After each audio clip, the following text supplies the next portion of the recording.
What if, I don't like sentences that begin with what if. let's assume, Why is that better?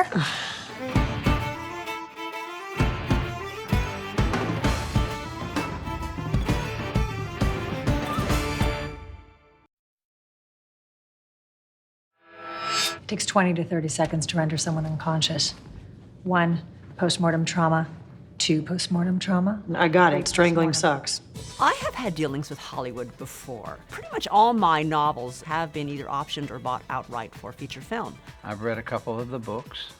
I fell in love with her character, Jane Rizzoli.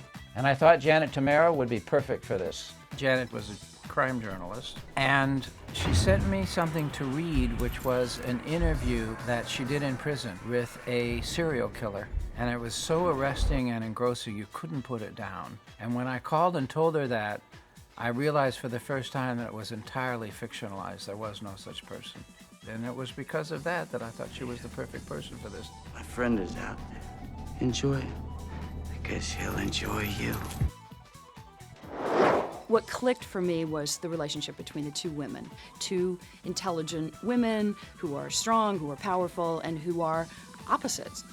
You get rid of guys if they have receding gums. That's true. I think you're insane. I'm off to solve a murder. Having nightmares again? Yeah, I dreamed I showed up to work in my underwear. Anxiety. You think? Jane Rizzoli is a hard-driving, very aggressive homicide detective. Excuse me? Excuse me? Oh! Yo, what? Holy... crap. She always wanted to be a cop, and she lives by her heart. And she lives by what it is she believes and her intuition. You lied? No. I said I was about to serve a warrant. I didn't say when. She doesn't apologize for who she is, and I really love that about her.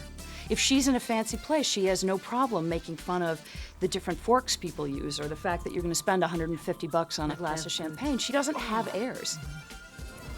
Can't get that at 7-Eleven, can you? Man. It's a shame that they penetrated his temporal lobe. That would have been an excellent brain to study. Bummer. Dr. Moore Isles is a forensic pathologist. She lives by the book. She's highly educated. She's raised from a very upper-class family. She lives by the scalpel. We're gonna surveil this body. No. No, every second she stays here, more forensic evidence is lost. She's a scientist, she's a mathematician, she's an anthropologist, she's interested in human beings. She looks at everything very, very closely and very carefully. And I think that that's what draws us in and makes us interested in her. I had representative samples tested. Bacteria count fell within acceptable limits. Go on. Must be very complicated to be you. You have no idea. They're two completely different women. But I think it's because of that is the reason that it works. This is an optimum batting stance. Really? Who says? Pee Wee Herman? He's sexy. Yeah, I think you should take him home. No, not tonight. And I didn't shave my legs. What kind of person are you? When men are together, you have a certain relationship that's gender specific, and I think the same is true for women. I think there's some interesting stuff that goes on that we don't get to see, that women aren't always fighting over the boy. They're girlfriends, and when one needs support, the other one's there.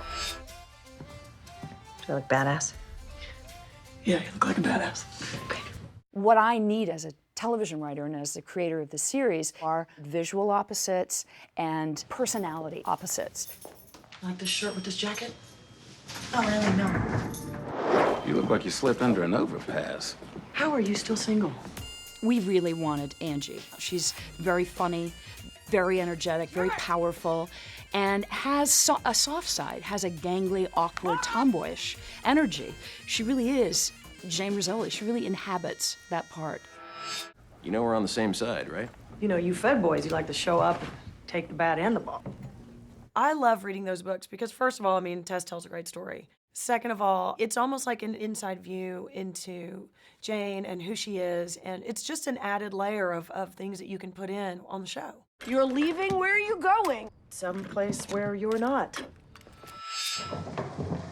Excuse me. You have beautifully developed musculature. I am never working out with you again. When we met Sasha and put her in the room with Angie, immediately there were sparks. It was so obvious to all of us sitting there watching that that was the chemistry we were looking for. Is this from the good fridge or the dead people fridge? Cold air is cold air. I like to call it chicks in a bottle. This is it. This is what I want to see. I'm so interested in what happens when we put these two women together on screen. You guys eating cat food? Yeah, you want some? No. Guess it's a chick thing. Both women have all things. They can be vulnerable, they can be wrong, they can be smart, they can make mistakes, and so there's a lot of stuff happening within them. Did you ever have a best friend? No. You'd tell me if you were a cyborg, right? No, I don't think I would. And that's all due to Janet Tamaro and her writing. She's feisty and she's got a lot of passion and she sees women as a bigger entity. I thoroughly enjoy her as a writer and, you know, being an actor that gets to act out her words on a page. There's something very odd about the edges of the wound. And there's no blood, there's no sign of struggles. What, death by a sharp nap? It's a very tricky balance to go from something very dark to something humorous. I did a lot of crime stories, and as you are trudging through your day and you're around cops and you're around dead bodies, you help yourself along by finding humor in your life, in somebody else's life, in spite of the fact that you were standing there looking at a really grisly, horrible situation. I've been in situations where you watch a cop make a joke and you don't think that's a heartless human being. You think that's someone who cares enough to do this for a living. And yet he has to find a way to find some humor in what he does. Otherwise, I mean, let's face it, you'd blow your brains out. Proven that optimistic people live longer. So she was a pessimist? And I love that. I'd love to be able to make people laugh. I don't want it to seem as though either Jane or Maura are disrespectful. They're not. But they're also human. They're human beings. I guess I do owe you dinner. Oh my God, you're flirting over a dead body. When else am I going to do it? I think I'm most proud and most shocked by the reaction to this show. I knew I wanted to see this relationship between two women. I didn't realize there were so many other people out there that wanted to see the same thing. We all love the fact that you dress like you're about to strut down a Paris runway. It's interesting. Endearing. Sexy. The best thing about it is to see two women who I feel I gave birth to kind of grow up and walk onto TV. All that stuff was interesting to me. How they came together, how they functioned in a man's world, and how when they were alone, the masks came off and who they really were was revealed, and only revealed to each other. What? Let's go get a Bloody Mary. Dress like that? These are my going out clothes. Oh.